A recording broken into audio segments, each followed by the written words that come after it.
हरिद्वार में district badminton association की ओर से आयोजित 23वीं डिस्ट्रिक्ट बैडमिंटन चैंपियनशिप का समापन हो गया।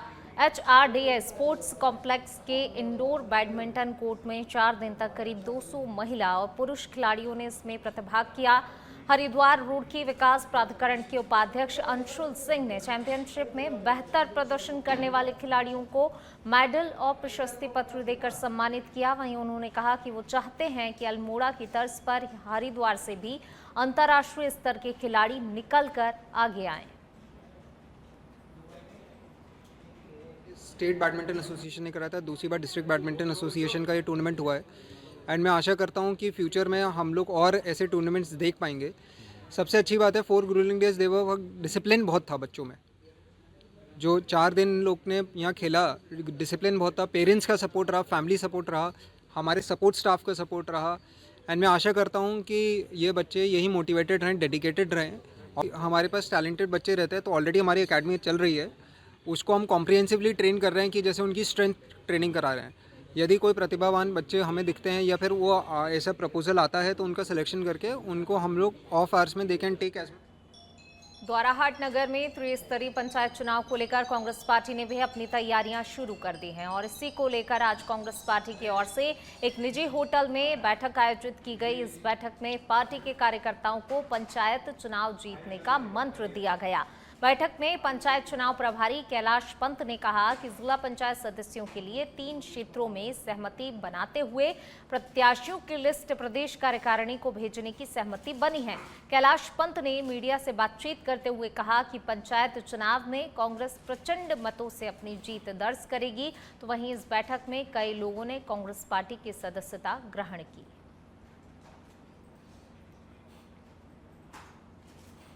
भाजपा कार्यालय में प्रदेश कार्यकारिणी संगठन के चुनाव प्रक्रिया में मुख्यमंत्री पुष्कर सिंह धामी सहित तमाम सांसद और पूर्व मुख्यमंत्री और मंत्री विधायक मौजूद रहे। इस अवसर पर मुख्यमंत्री पुष्कर सिंह धामी ने वर्तमान प्रदेश अध्यक्ष के साथ नामांकन में हिस्सा लिया। प्रदेश अध्यक्ष को लेकर अभी तक मात्र एक ही नामांकन दाखिल हुआ है। तो वहीं इस प्रक्रिया में प्रदेश अध्यक्ष की घोषणा अभी होनी बाकी है, लेकिन मुख्यमंत्री और तमाम सांसद विधायकों का समर्थन वर्तमान प्रदेश अध्यक्ष के साथ होना ये तय कर देता है कि सभी की सहमति वर्तमान प्रदेश अध्यक्ष को लेकर है। फिलहाल उनका एक बार फिर से प्रदेश अध्यक्ष बनना तय है। अध्यक्ष बनने के बाद हमने सभी चुनावों में विस्तार हुआ है और एक सामान्य कार्यकर्ता से लेकर उनका एक लंबा राजनीतिक सफर है और उसमें सभी को साथ में लेकर संगठन की गति देने में संगठन शिल्पी के रूप उनका बहुत बड़ा योगदान है और इसी नाते आज उनके नामांकन पत्र को हम सब लोगों मैंने और हमारे सभी सांसद गणों ने, अजय टुमका जी भी, माननीय मंत्री जी भी यहाँ पर हैं, अन्य हमारे सांसद गण भी हैं, पार्टी के हमारे पूर्व मुख्यमंत्री गण हैं, सभी ने आज यहाँ पर नामांकन पत्र दाखिल किए। देहरादून में महेंद्र भट्ट के साथ नामांकन के दौरान प्रस्तावक के रूप में पहुंचे मुख्यमंत्री पुष्कर सिंह धामी ने आपदा और चारधाम की यात्रा को लेकर कहा कि मौसम विभाग ने अलर्ट जारी किया था कि अगले 24 घंटे के लिए मौसम खराब रहने वाला है, इसलिए 24 घंटे के लिए यात्रा रोकी गई है। सीएम ने कहा कि हम किसी भी तरह का जोखिम नहीं उठा सकते हैं, इसलिए हमारी प्राथमिकता है कि चारधाम यात्रा में श्रद्धालु सुरक्षित यात्रा करें और इसी को देखते हुए हम आगे की यात्रा का संचालन करेंगे। देखिए, आज चूंकि 24 घंटे के लिए यात्रा रोकी थी, मौसम विभाग ने बताया था कि मौसम काफ़ी खराब रहने वाला है। ऐसे में हम यात्रियों की या किसी भी प्रकार का जोखिम नहीं उठा सकते। हमारी सर्वोच्च प्राथमिकता है कि जो भी तीर्थ यात्री श्रद्धालु आ रहे हैं उनकी सुरक्षा, वो हमारे लिए सर्वोच्च प्राथमिकता है। उसको ध्यान में रखकर ही हम यात्रा। चलिए बढ़ेंगे आगे। रुड़की में हरियाणा के पूर्व कैबिनेट मंत्री करतार सिंह भड़ाना ने नारसन खुर्द में अपने कार्यालय की स्थापना की, जिसका उद्घाटन रुड़की भाजपा जिला अध्यक्ष डॉक्टर मधु सिंह ने किया। इस मौके पर करतार सिंह भड़ाना ने कहा कि वह मंगलौर विधानसभा के लोगों के आभारी हैं और वह जब तक मंगलौर में है तब तक मंगलौर विधानसभा में मौजूदा विधायक से 2 गुना विकास कार्य करवाते रहेंगे। उन्होंने लिबरहेड़ी में गंग नहर के क्षतिग्रस्त पुल को लेकर भी कहा कि 2027 से पहले इस पुल का निर्माण करवा कर रहेंगे। तो वहीं जिला अध्यक्ष डॉक्टर मधु सिंह ने भी कहा कि विकास की उन्नति के लिए भाजपा सदा से अग्रसर रही है।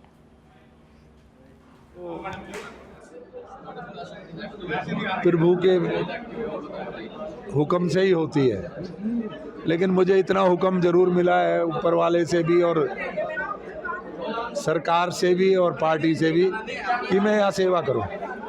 विकास कार्यों को लेकर जो मौजूदा विधायक है किस तरह के विधायक मैं किसी के बारे में कभी कुछ कहना पसंद नहीं करता हूँ, पर मैंने एक बात पहले भी बोल दी थी, वो आज भी बोलता हूँ कि जो हमारा विधायक मंगलौर में जितने काम करेगा विधायक बनने के बाद, उतने काम मुझे किसी के पास जाना पड़े, कहीं प्रार्थना करनी पड़े, उतने काम। सरकार की 27 की तो बात की बात है, लेकिन भराना जी ने कार्यालय खोल कर ये साबित किया है कि वो चुनाव हारने के बाद भी लोगों के बीच में हैं और लोगों की समस्याएं सुनते भी हैं, उनके समाधान का प्रयास भी करते हैं। ये एक सक्रिय कार्यकर्ता की और निष्ठावान कार्यकर्ता की भूमिका में वो रहते हैं।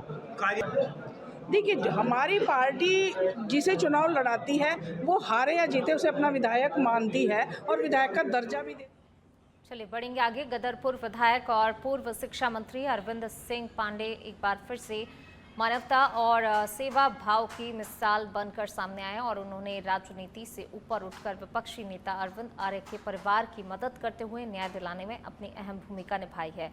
उनके सराहनीय कार्य के लिए विपक्ष के वरिष्ठ नेता अनिल शर्मा के नेतृत्व में एक प्रतिनिधि मंडल विधायक पांडे के कैंप कार्यालय पहुंचा और उनका आभार भी व्यक्त किया गया। दरअसल पूरा मामला गदरपुर क्षेत्र के आर्य नगर का है, जहां पर अरविंद आर्य ने करीब 17 एकड़ जमीन खरीदी हुई थी। बाद में उन्हें पता चला कि जमीन विक्रेता भूमाफिया की है और उनसे जमीन के बदले में ठगी कर ली गई है। पीड़ित ने इसकी थाने में कई बार शिकायत भी की, लेकिन कोई कार्रवाई नहीं हुई।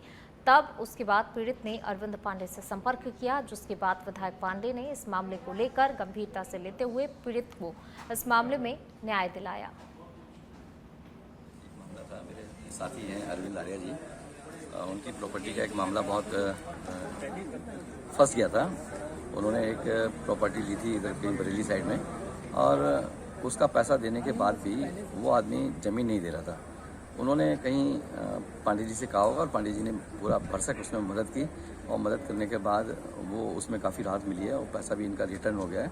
तो इन्होंने मुझसे कहा कि शर्मा जी ऐसे तो आम जनता इन्हीं उम्मीदों से सांसद और विधायक बनाती है। तो जब ऐसा कोई संवेदनशील विषय है कि किसी व्यक्ति के साथ जालसाजी हो जाए, 420 हो जाए, तो ऐसे विषय को जनप्रतिनिधि को गंभीरता से लेना चाहिए, चाहे किसी पक्ष का व्यक्ति हो, किसी जाति संप्रदाय का हो, उसको आउट ऑफ वे जाकर सही व्यक्ति की, पीड़ित व्यक्ति की मदद करनी चाहिए। इस जो अरविंद आर्य हैं, फ्रीडम फाइटर के पोते हैं, उनका गांव स्वतंत्रता संग्राम सेनानियों का है। तो इनके साथ बरेली में कुछ लोगों ने जालसाजी की और मैं वहाँ बड़े भाई अरविंद पांडे जी को कि इन्होंने पार्टी और दल से उठ के एक ऐसे परिवार की मदद की, क्योंकि मैं स्वतंत्रता संग्राम सेनानी परिवार से भी हूँ, कांग्रेसी भी हूँ। एक जमीनी विवाद के मामले में मैं ऐसा उलझा हुआ था कि मैं हर जगह से निराशा देने के बाद मेरी माँ ने कहा कि एक बार बाबू से मिलिए, पांडे जी से। मेरी हिम्मत तो नहीं हो रही थी किस मुँह से जाऊं, क्योंकि मैंने कभी बीजेपी को वोट दिया नहीं, लेकिन मेरे घर वाले। और अब खबर रुद्रपुर के उधम सिंह नगर से है, जहां पर एक पेट्रोल पंप पर जबरदस्त हंगामा देखने को मिला। दरअसल एक गाड़ी मालिक ने अपनी गाड़ी में पेट्रोल भरवाया। उसकी गाड़ी की टंकी 37 लीटर की थी, लेकिन बिल 56 लीटर का थमा दिया गया। संदेह होने पर वाहन मालिक ने तुरंत ही पंप संचालक से इसकी शिकायत भी की। शिकायत मिलते ही पंप मालिक ने मिस्त्री को बुलाया और मशीन से पेट्रोल निकलवाकर नापतोल कराई, जिसमें गड़बड़ी की पुष्टि पाई गई, जिसको लेकर काफी देर तक वहां पर हंगामा होता रहा।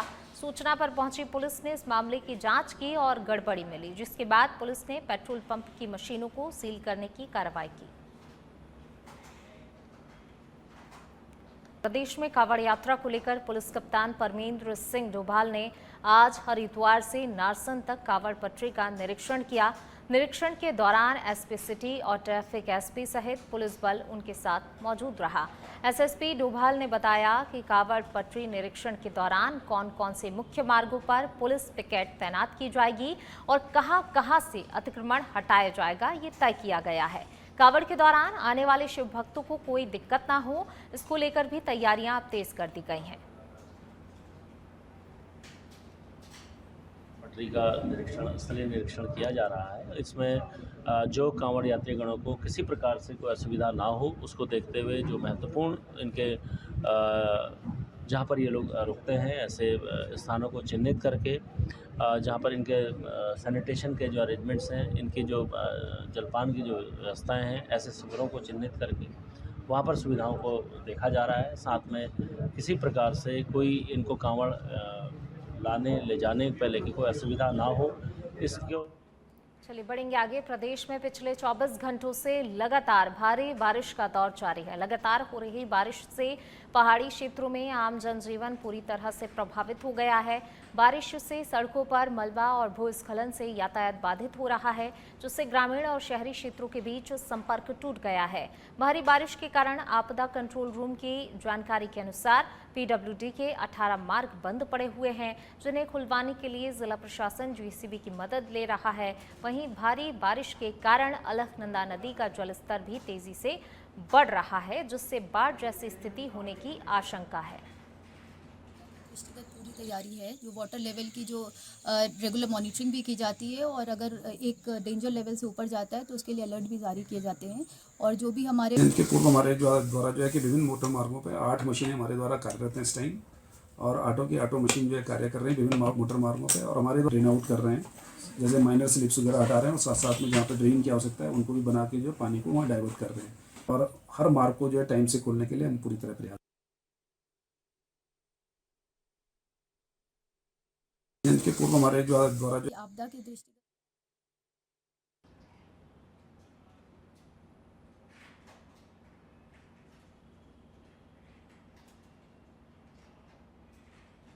वहीं रुद्रपुर में पहाड़गंज क्षेत्र से महिलाओं समेत हजारों लोग नगर निगम पहुंचे, जहां पर उन्होंने प्रदर्शन कर अपनी समस्याओं को नगर निगम मेयर विकास शर्मा के सामने रखा। प्रदर्शन कर रहे लोगों का कहना है कि पहाड़गंज में सैकड़ों मकानों को चिन्हित कर तोड़ने की तैयारी की जा रही है।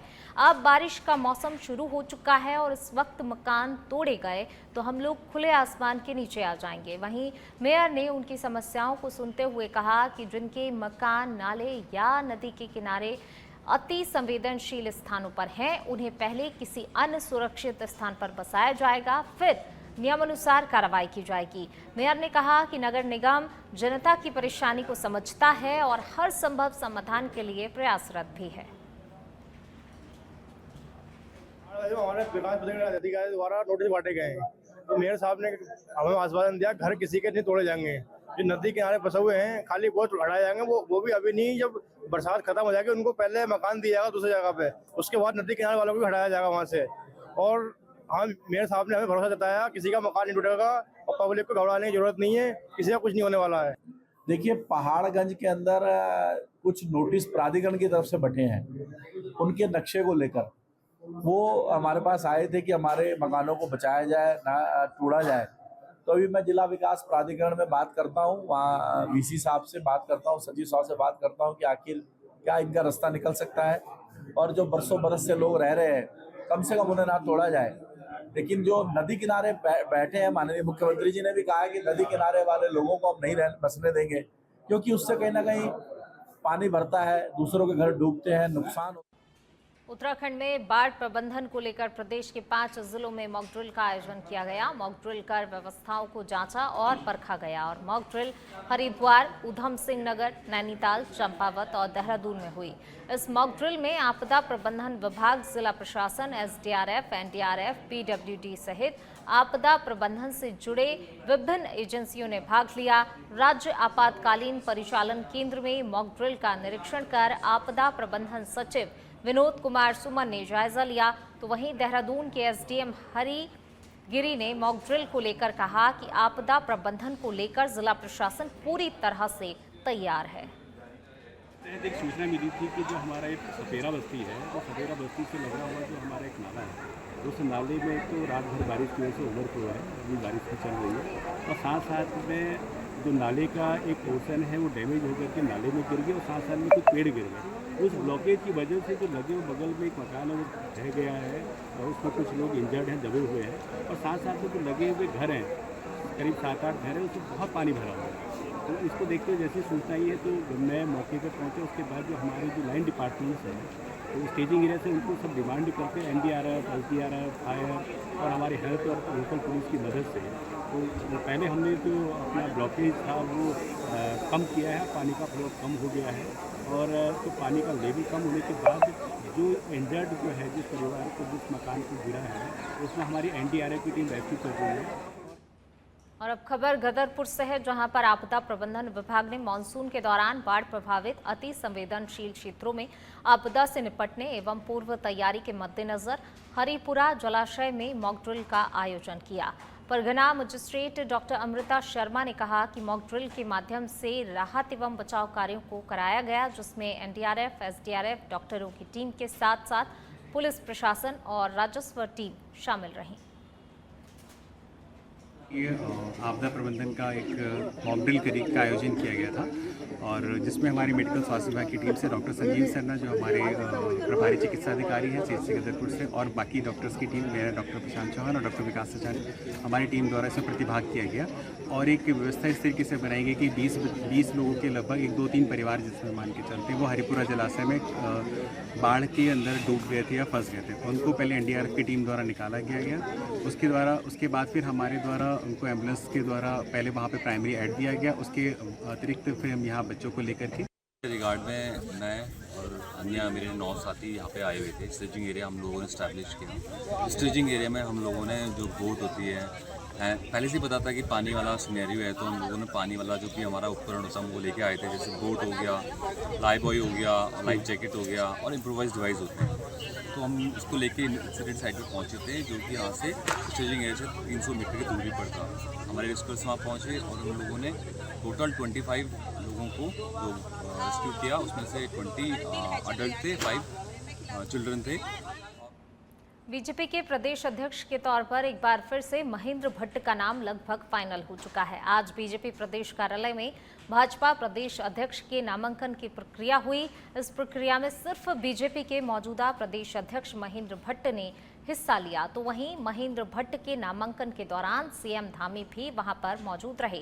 सीएम धामी की उपस्थिति को लेकर अब कांग्रेस ने सवाल खड़े किए हैं। कांग्रेस प्रदेश प्रवक्ता गरिमा दसवानी ने कहा कि आज महेंद्र भट्ट के नामांकन के दौरान मुख्यमंत्री पुष्कर सिंह धामी की उपस्थिति भाजपा में अघोषित आपातकाल का संकेत है। उन्होंने कहा कि आज से पहले बहुत सारे नेताओं के नाम भाजपा प्रदेश अध्यक्ष के दावेदार के रूप में सामने आ रहे थे, लेकिन आज मुख्यमंत्री ने महेंद्र भट्ट के नामांकन में उपस्थित होकर सबको अघोषित रूप से ये सिग्नल दे दिया कि जो भी नामांकन करने की तैयारी कर रहा है वह अपने बिलों में घुसकर बैठा रहे।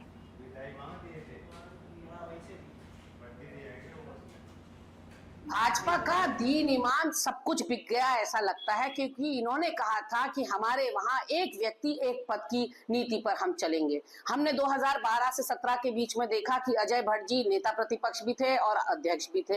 अब हम देख रहे हैं कि होनहार काबिल लोगों का इतना टोटा हो गया है अपने को देश की सबसे बड़ी पार्टी कहने वाली भाजपा में कि महेंद्र भट्ट को एक बार पुनः रिपीट करने जा रही है भाजपा, ऐसी खबर आ रही है। ऐसे में महेंद्र भट्ट अकेले वो व्यक्ति हैं जो मुख्यमंत्री की नीतियों की और मुख्यमंत्री की पीठ ठोकने का काम करते हैं, लगातार ढोल पीटते हैं। पूरे राजधानी देहरादून समेत प्रदेश के विभिन्न क्षेत्रों में बारिश को लेकर आज मौसम विभाग ने रेड अलर्ट जारी किया है।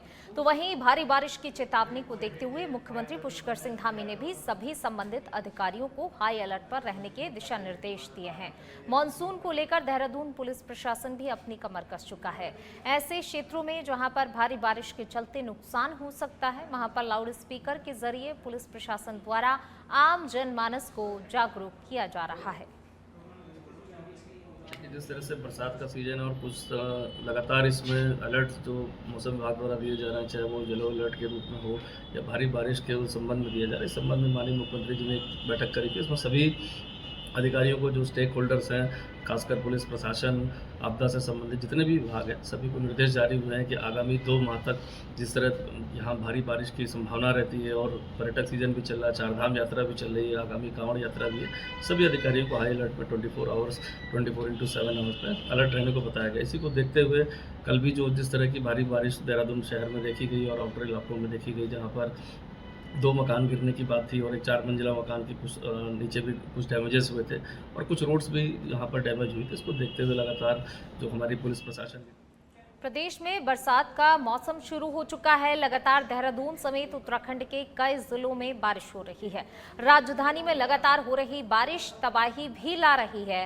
बीते रविवार को देहरादून के बंजारावाला में 2 मकान गिर गए, तो वहीं बारिश को लेकर देहरादून नगर आयुक्त नमामि बंसल ने कहा कि देहरादून में कई ऐसी इमारतें जो जर्जर होने के साथ साथ ही जनहानि की संभावना को बढ़ाती हैं। उन्होंने कहा कि आपदा कंट्रोल रूम में जल भराव की सूचना मिलते ही जल निकासी की त्वरित कार्रवाई की जा रही है ताकि किसी भी तरह की जनहानि ना हो सके।